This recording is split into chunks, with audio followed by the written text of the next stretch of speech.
মৌলভীবাজারে নদ-নদীর পানি বিপদসীমার নিচে নেমেছে, তবে লোকালয় থেকে পানি নামছে ধীর গতিতে। এ নিয়ে আরও জানাতে মৌলভীবাজার থেকে যোগ দিচ্ছেন সহকর্মী তুহিনুর রশিদ। তুহিন, পানি নামায় ধীর গতির কারণ কি? বন্যার্তরা কি ধরনের সাহায্য সহযোগিতা পাচ্ছেন?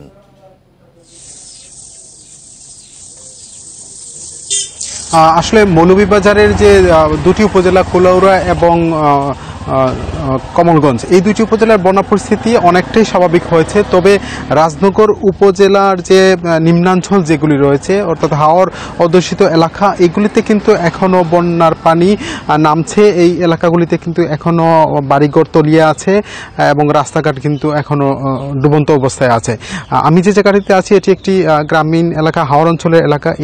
এই এলাকার বিভিন্ন বাড়িঘর কিন্তু এভাবেই পানিতে নিমজ্জিত আছে। এখানকার মানুষজন তারা বিভিন্ন আশ্রয় কেন্দ্রে অবস্থান করছেন, আশ্রয় কেন্দ্রে গিয়েছেন। তবে মৌলভীবাজারের বন্যার পানি কমার ধীরগতির কারণ হচ্ছে এখানকার যে কাউয়াদিঘি হাওর অঞ্চলের যে পানি, সেই পানিগুলি মূলত সেচ পাম্পের মাধ্যমেই নিষ্কাশন করা হয়। কিন্তু এখানে সেচ পাম্পের পানিগুলি নিষ্কাশন হচ্ছে, কিন্তু বেশি পানি ঢোকার কারণে, অর্থাৎ পাহাড়ি ঢল বেশি নামার কারণেই কিন্তু এখানে পানি উন্নয়ন বোর্ড বলছে যে পানি নামার ধীরগতি রয়েছে। তবে আশা কথা হচ্ছে মৌলভীবাজারের যে নদ নদী রয়েছে, বিশেষ করে মনু নদী এবং কুশিয়ারা নদী, এই দুটি নদীর কিন্তু বন্যার বানের পানি কিন্তু অনেকটা নেমে এসেছে এবং বিশেষ করে মনু নদীর পানির একটি পয়েন্ট ছাড়া সবগুলো পয়েন্টেই কিন্তু বিপদসীমার নিচে নেমে এসেছে।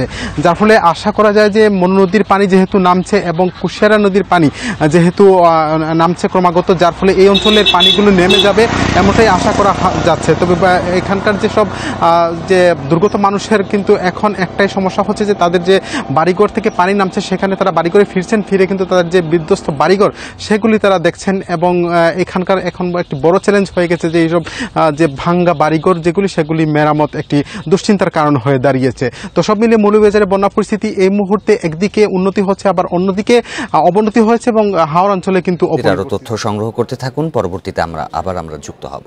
বৃষ্টি না থাকলেও নিচু এলাকা হয় খাগড়াছড়ির দীঘিনালা উপজেলার মেরুং ইউনিয়নের বেশিরভাগ এলাকা এখনও তলিয়ে। তবে সড়ক থেকে পানি নেমে যাওয়ায় 5 দিন পর রাঙামাটির লংগদুর সঙ্গে খাগড়াছড়ির সড়ক যোগাযোগ স্বাভাবিক হয়েছে। এ নিয়ে বিস্তারিত জানাচ্ছেন সহকর্মী সমীর মল্লিক। খাগড়াছড়ির বন্যা পরিস্থিতি উন্নতি হয়েছে। গত কালকে পর্যন্ত যে এলাকাটিতে বন্যার পানি ছিল, খাগড়াছড়ি মেরং ইউনিয়নে, সেখান থেকে কিন্তু সকালবেলা বন্যার পানি ইতিমধ্যে নেমে গেছে। তবে সেখানে যে সমস্ত কৃষি জমিগুলো রয়েছে, সেখানে কিন্তু এখনো পর্যন্ত আমনের চারা বা আউশের চারা বা সবজির যে ক্ষেত রয়েছে, সেগুলো কিন্তু এখনো পর্যন্ত পানি এবং কাদা পলিতে কিন্তু সেগুলো এখন পর্যন্ত নিচে রয়েছে।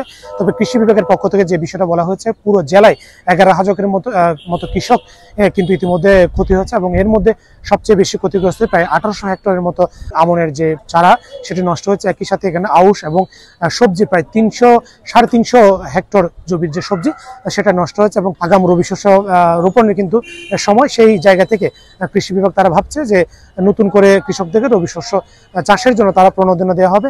তবে কৃষকদের পক্ষ থেকে যে অভিযোগটা করা হচ্ছে যে দ্রুত সময়ের মধ্যে তাদের যদি প্রণোদনা না পায়, তাহলে তারা কিন্তু ঘুরে দাঁড়াতে পারবে না। একই সাথে এখানকার যে বন্যার কারণে গ্রামীণ সড়কগুলো ব্যাপক মাত্রায় ক্ষতিগ্রস্ত হয়েছে। বিশেষ করে খাগড়াছড়ির মহালছড়িতে একটি ইউনিয়ন কিন্তু তারা একেবারে যোগাযোগ বিচ্ছিন্ন হয়ে গেছে। মুবাচর ইউনিয়নের সাথে মহালছড়ি সদর উপজেলার যে যোগাযোগ, সেটি বন্যার পানিতে কিন্তু সড়ক তলিয়ে যাওয়ার কারণে সে যোগাযোগ বন্ধ হয়ে গেছে।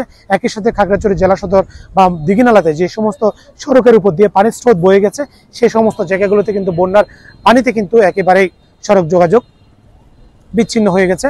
এই ছিল খাগড়াছড়ি থেকে বন্যা ক্ষয়ক্ষতির সবশেষ।